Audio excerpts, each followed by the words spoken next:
Hello everyone. आज हम discuss करेंगे कोरोना वायरस डिजीज़ के बारे में। तो जैसे हमें पता है कि आज पूरा वर्ल्ड जो है वो एक बीमारी से जो है वो ग्रस्त है, जिसको कोरोना वायरस डिजीज़ के नाम से जाना जा रहा है।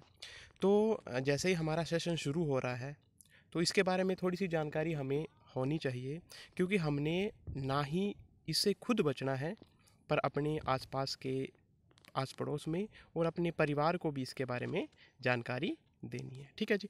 तो सबसे पहले आज हम जनरल डिस्कस करेंगे कोरोना वायरस डिजीज़ के बारे में।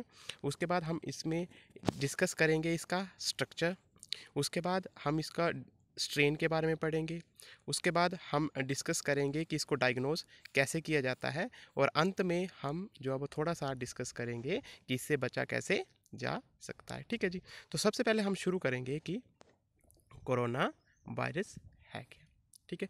तो सबसे पहले इसको कोरोना वायरस को कोविड-19 के नाम से जाना जाता है।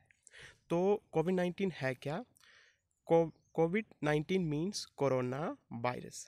CO कोरोना, VI वायरस और D disease, corona virus disease. और 19 बिकॉज ये जो है वो कब हाईलाइट हुआ, कब ये जो वो सामने आया 2019 में, that's why it is known as कोविड-19। ठीक है जी। तो उसके बाद कोविड जो 19 है, इसको जनवरी 2020 में 30 जनवरी 2020 में इसको पब्लिक हेल्थ इमरजेंसी जो है वो घोषित कर दिया गया था, और it is an international concern. ठीक है। इसको अंतर्राष्ट्रीय स्तर पर जो है वो एक पब्लिक हेल्थ इमरजेंसी जो है वो घोषित हो चुका है ये। तो हमारा ये जो इससे बचना बहुत ज़रूरी हो चुका है। इसकी पूरी इंफॉर्मेशन, इसकी पूरी जो है वो हमें जानकारी होनी चाहिए ताकि हम इससे बच सकें। ठीक है। अब हम देखेंगे कि कोरोना वायरस डिजीज़ है क्या। कोविड-19 is an infectious disease caused by a newly discovered corona virus. ठीक है। तो ये इन्फेक्शियस डिजीज़ है। ठीक है। बहुत जल्दी जो है वो ये स्प्रेड होता है। ठीक है। और ये जो है वो किसके कारण जो है वो होता है, एक न्यूली जो डिस्कवर्ड वायरस है जिसको कोरोना वायरस नाम दिया गया है। ठीक है। An early study of 103 Covid cases, जब पहले 103 केसेस की जो कोरोना वायरस के केसेस थे, उनकी स्टडी में ये पाया गया कि इसके दो स्ट्रेन हैं। There are two strain which are named. उनको क्या क्या नाम दिए गए, एक एल स्ट्रेन और दूसरा एस स्ट्रेन। ठीक है। इसमें जो एस टाइप का जो स्ट्रेन है वो ओल्डर है, और जो दूसरा एल टाइप का जो स्ट्रेन है, ये सबसे ज़्यादा, जब इसकी आउटब्रेक जब ये स्प्रेड हुआ तो सबसे ज़्यादा कौन सा स्ट्रेन जो है वो इसमें पाया गया, एल टाइप स्ट्रेन। ठीक है जी। इसके बाद थोड़ा सा हम इसके स्ट्रक्चर में देखेंगे कि क्या है इसका स्ट्रक्चर। तो कोरोना वायरस, जिसको और क्या बोलते हैं, सार्स कोव 2। ठीक है। Means severe acute respiratory syndrome और कोविड, और ये सेकेंड स्ट्रेन है इसका। इसकी फुल फॉर्म जो सार्स कोविड 2 है, इसकी फुल फॉर्म मैंने आपको बताई। ठीक है। इसका स्ट्रक्चर क्या है ये आपके सामने है। इसमें स्पाइक प्रोटीन्स हैं। ठीक है।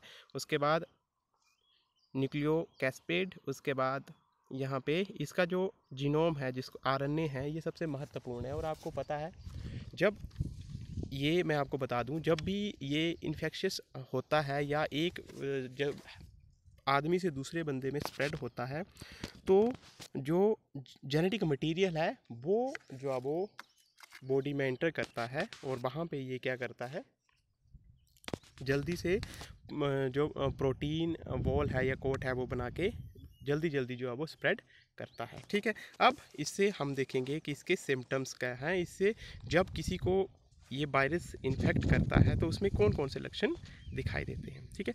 तो देखो, मैक्सिमम जो इसके सिम्टम है, आप देखते भी हैं, आपने सुना भी होगा। तो क्या क्या होता है, जैसे बुखार आना, या फिर फटीग, मतलब हमें ऐसा लगना कि मतलब कमज़ोरी, या हम ऐसा लगे कि बहुत काम कर चुके हैं, थके हुए ऐसा महसूस होना। उसके बाद सोर थ्रोट, मतलब गले में खराश, मसल पेन, पूरे हमारे जोड़ों जोड़ों में दर्द होना, या म्यूकस प्रोडक्शन बहुत कम है इसमें। ठीक है। और ड्राई कफ, खांसी और शॉर्टनेस ऑफ ब्रीथ, सांस लेने में दिक्कत होना। तो सबसे ज़्यादा जो इसके स्टडी के बाद ये देखा गया है कि सबसे ज़्यादा जो इसके सिम्टम में सबसे जो हाई देखा गया है, मैक्सिमम केसेस में देखा गया है, वो क्या है, 88% जो है वो फीवर, मतलब फीवर जो है वो सब में जो है वो एक कॉमन सिम्टम है। 88% लोगों में जिनको ये होता है उसमें फीवर होता ही होता है। और उसके बाद ड्राई कफ, खांसी 68%। उसके बाद शॉर्टनेस ऑफ ब्रीथ कम लोगों में ये सिम्टम देखा गया है, लेकिन ये भी जब ये एडवांस स्टेज में पहुंच जाता है या लंग्स में जब पहुंच जाता है तो वहाँ पे ये चीज़ भी होती है। ठीक है, उसके बाद मैं बात करूं, म्यूकस प्रोडक्शन इसमें कम है, इसलिए ज़्यादा ड्राई कफ जो है वो इसमें होती है। उसके बाद फटीक 38%, 15% मतलब गले में खराश भी होती है, और मसल पेन 15%। ठीक है, तो ये सारे लक्षण जो है वो किसके लक्षण है, किसके सिम्टम है, कोरोना वायरस के। ठीक है जी।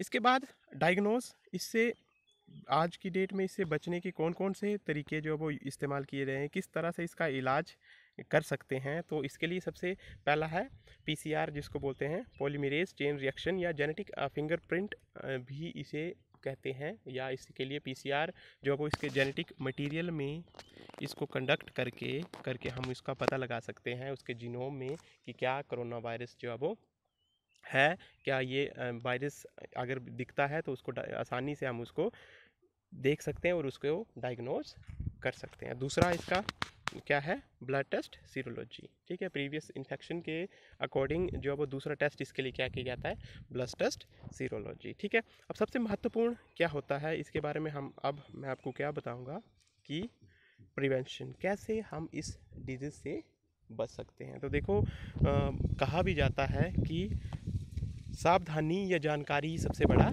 इलाज है। आज पूरा विश्व और खासकर इंडिया के जो हालात हैं बहुत ही दुखदाई एवं एक पैनिक हो चुके हैं, इसलिए हमें इससे बचने के लिए सबसे ज़्यादा हमें जानकारी होनी चाहिए कि हमें क्या क्या सावधानियां जो है वो अपनानी चाहिए। ठीक है, अब किस किस तरीके से हम इससे बच सकते हैं। पहला है washing hand often for at least 20 second with soap and water using hand sanitiser. ठीक है, तो इसका सबसे बड़ा जो आपने ध्यान रखना है ये है कि जब भी आप कहीं जा रहे हो या आधे घंटे बाद या कभी भी आप बाहर हो या घर में भी हो, तब भी आपने क्या करना है, अपने हाथों को धोते रहना है। एटलीस्ट 20 सेकेंड तक जो है वो आपने आधे घंटे के टाइम इंटरवल के बाद उनको धोते रहना, और अननेसेसरी जो है वो आपने अपने हाथों को जो है वो अपने नाक या अपने माउथ में जो है वो छूने से बचना है। ठीक है, उसके avoid touching the eyes, nose and mouth. कभी भी आपने, जब भी आप बाहर गए हो या आप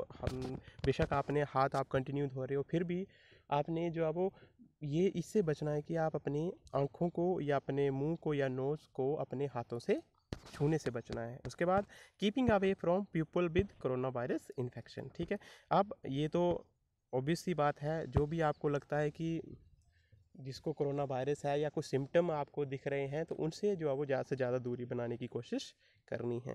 उसके बाद keeping a distance from other people, लोगों से जब भी आप भीड़ में या कहीं आपको बाज़ार या मार्केट आपको जाने पड़ रहा है, तो आपने वहाँ भी खुद को जो है वो बचाना है, लोगों से जो वो डिस्टेंस बनाने की कोशिश करनी है। दूसरा, पांचवा महत्वपूर्ण इंपॉर्टेंट पॉइंट है covering mouth and nose with face cover. कभी भी आप जाओ, बाहर जाओ, तो आपने जो है वो मास्क जरूर पहन के जाना है, ताकि हम जो है वो इसके प्रभाव को कम कर सकें। ठीक है, उसके covering nose and mouth with a tissue when coughing और स्नीजिंग। जब भी आपको जो है वो आप खांसते हो या आपको छींक मारते हो, तो आपने क्या करना है, अपने मुंह पे जो है वो रुमाल या टिश्यू पेपर जो है वो रख लेना है। ठीक है, तो ये इसलिए आज हमने थोड़ा सा इसके बारे में जानकारी मैंने आपको दी, ताकि हम इस पेंडेमिक में खुद को, अपने परिवार को और अपनी सोसाइटी को जो है वो बचा सके और अवेयर कर सके,